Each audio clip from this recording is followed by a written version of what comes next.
Here we go again. No, not again. You've been fooled. How long have we been doing this? Once more unto the bridge. And again until we're both dead.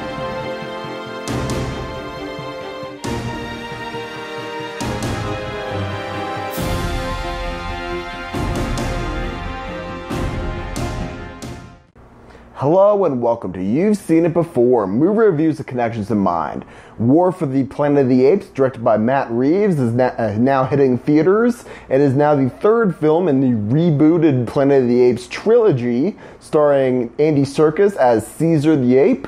And in this film, we finally see once again that apes are starting to take over the planet again. There's very few humans left, and what humans are left are either hiding as refugees elsewhere, or they're being organized into military groups, what's left of the U.S. military in this case, led by Woody Harrelson's character, the Colonel. And they're now, these army people are searching the woods for Caesar and his group of apes, and the apes just want to be left alone, but of course Woody Harrelson's character does not want to do that. And so conflict arises, and hence War for the Planet of the Apes. Now, this movie review will contain spoilers of War for the Planet of the Apes, as well as certain other spoilers of a few other films as well. There will be a full list in the description below. And if you've not seen War for the Planet of the Apes yet, or any of the films listed below, and I'll wait until you have, stop the video at this point and come back later. But with these things in mind, though, let's begin. So, War for the Planet of the Apes is essentially the capping off of the Caesar trilogy. In Rise, we got to see how Caesar is the result of lab experiments done in order to cure Alzheimer's, but of course, the side effect is that these apes now have hyper-intelligence, and he started to start a revolution wherein he granted this same hyper-intelligence to other apes, and the apes have escaped and are now living in the woods. And in Dawn, we see that the other side effect of this treatment is that the simian flu has been unleashed on the human population, killing who knows how many, but a vast majority of the human population on Earth, and the survivors who are immune to it are trying to coexist with Caesar and his apes. And in War for the Planet of the Apes, we finally get to see this conflict come to a head, and the U.S. military is taking matters into its own hands and essentially trying to wipe out the ape population in Northern California, led by Caesar. Caesar has a family and he just wants to be left alone, but of course Woody Harrelson's character, he ends up messing that up. He actually kills Caesar's wife and son. Now Caesar is bent on revenge against Woody Harrelson's character. He wants to see his people safely out of harm's way, but he goes on a quest to seek revenge on Woody Harrelson's character. And then we get to see a great adventure of the cost of war and the psychological toll it takes on both ape and human as well. So there's some interesting film parallels that can be drawn from this film. So let's start with the obvious ones and go from there. First, this film features Caesar as he is trying to cope with guilt from his actions in previous films. Specifically, he's wrestling with what happened in Dawn of the Planet of the Apes, where his second-in-command, Koba, actually essentially started the war between humans, and Caesar did not want to have that war. He just wanted to be left alone with his people. But now he is forced into this role, and essentially the ghost of Koba has been following him around, and he has to deal with the guilt he feels, and he essentially doesn't want to become Koba in the violence tendencies that he showed. He still wants to retain what made him a good ape in the first place. Now, this is very reminiscent to a couple of different things. One is a movie example would actually be, I'd point towards The Wolverine, in which Hugh Jackman's Wolverine is dealing with the guilt of him having to kill Jean Grey, who was hurting people, and he had to take action, but her ghost is essentially following him around personifying his guilt towards his actions, and he's trying to deal with these ramifications. A TV example would be, actually, I would point towards Stargate Universe. The character of Sergeant Ronald Greer.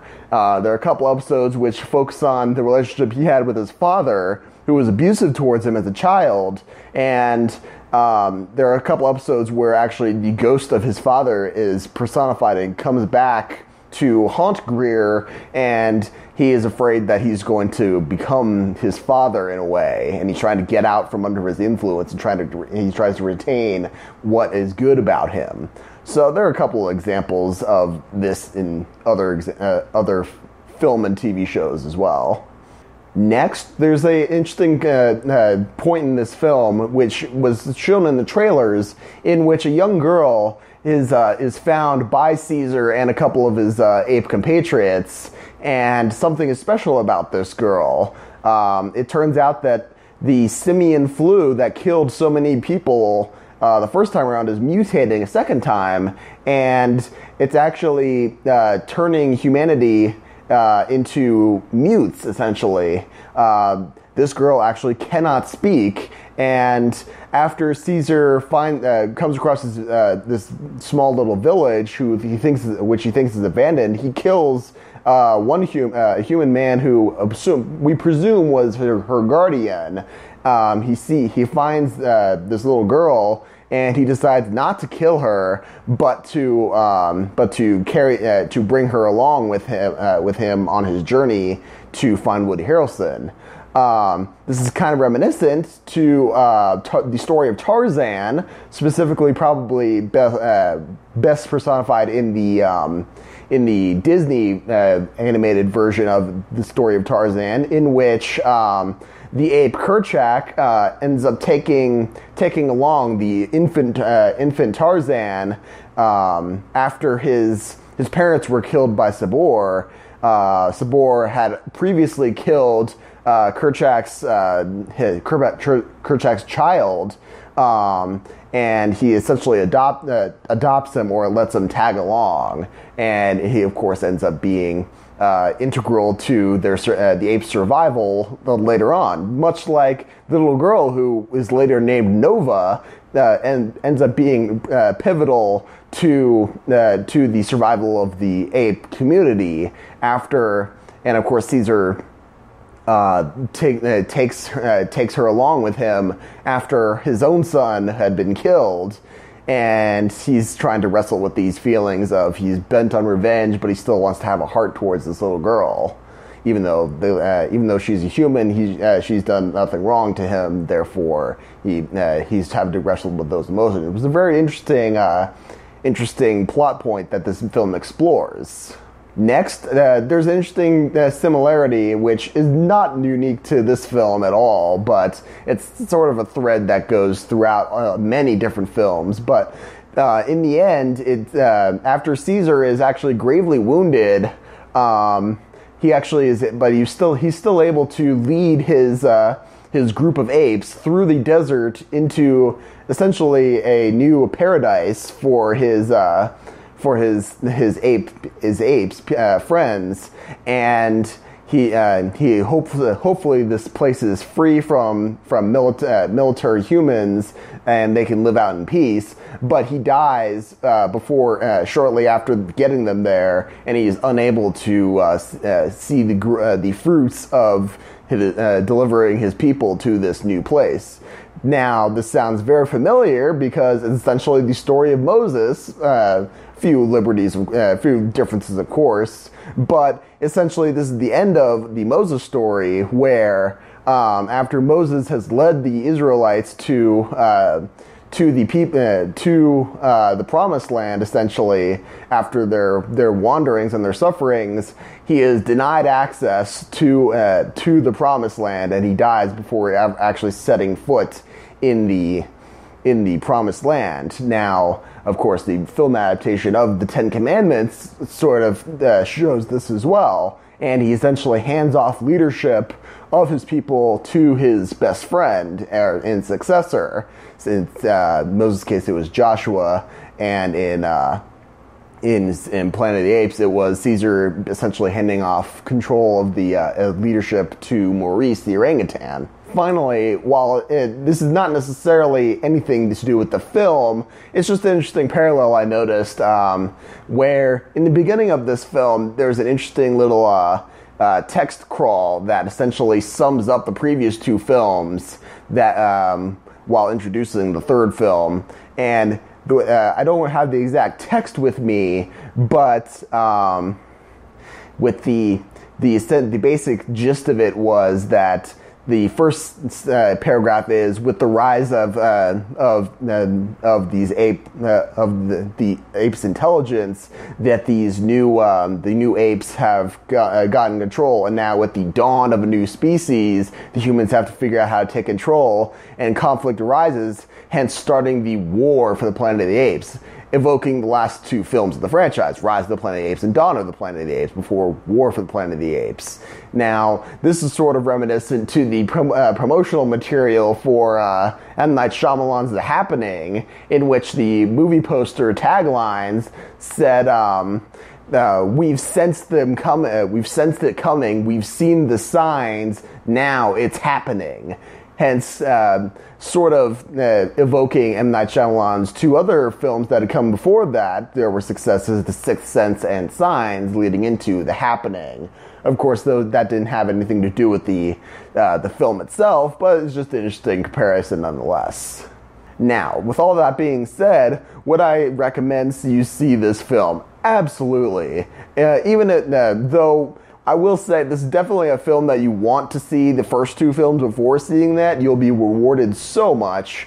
And this is actually a film that gets away with what good filmmaking can do, and what a lot of filmmakers in today's world kind of are lazy and don't do very much. Specifically, this film tells a lot of the story without exposition, meaning that there's not a whole lot. There are dialogue scenes, but there's only like one, maybe two scenes in which a character basically tells their story to another character in order to advance the plot. This film does a lot with its unscripted moments, in which just facial expressions tell so much that you don't have to. There's no need for a character to actually like speak what they're saying. And of course, a lot of with the exception of Caesar and Steve Zahn as Bad Ape, none of the other apes can actually speak. They communicate with sign language. And their actions can be very, very powerful, even in that silence. It's also very beautifully shot as well. The action is not cut to bits. There's definitely what action there is. It blends seamlessly, and the motion capture work is astounding. At a certain point, you just forget that these are just actors playing around in unitards with little LEDs stuck to them all the time, and with just computers filling in the gaps. I mean, these are just amazing creations of CGI. And even then, especially Andy Serkis, what Andy Serkis is able to do in that motion capture performance is just astounding. And for this, I think he deserves an Oscar. If there are any faults to this film, I would say at a certain point it does tend to be a little too long in a couple other places, and what I think that is sort of the hardest thing to juggle is the callbacks to the original franchise. There are three main ones that I would say are present throughout the film, and of these, one of these was actually very subtle, and I applaud them for putting it in there and being able to figure it out. But the other two, they kind of hit you over the head with it, and it gets kind of annoying near the end just because they repeat it so much. But overall, I would say these are fairly minor nitpicks. So I would say definitely go see this film, but do watch the other two films before you see it. You'll be much more rewarded for your movie-going experience at that point. So thank you all for watching. I appreciate whatever audience I can get. Be sure to check out my review for Dunkirk coming out July 21st. I will also be posting a special video detailing just a little background of the original Dunkirk evacuation. As I like to put it, Dunkirk, it really did happen. These were real people. So before you go see that film, just take a moment to recognize that these were real people who fought and died. So let's just remember that. So, but until next time, thank you for watching, and just remember, there's nothing new under the sun, and yes, you have seen it before. So, thank you for watching. Be sure to like, share, and subscribe, and check out the link below for my written review of War for the Planet of the Apes. So, thank you for watching.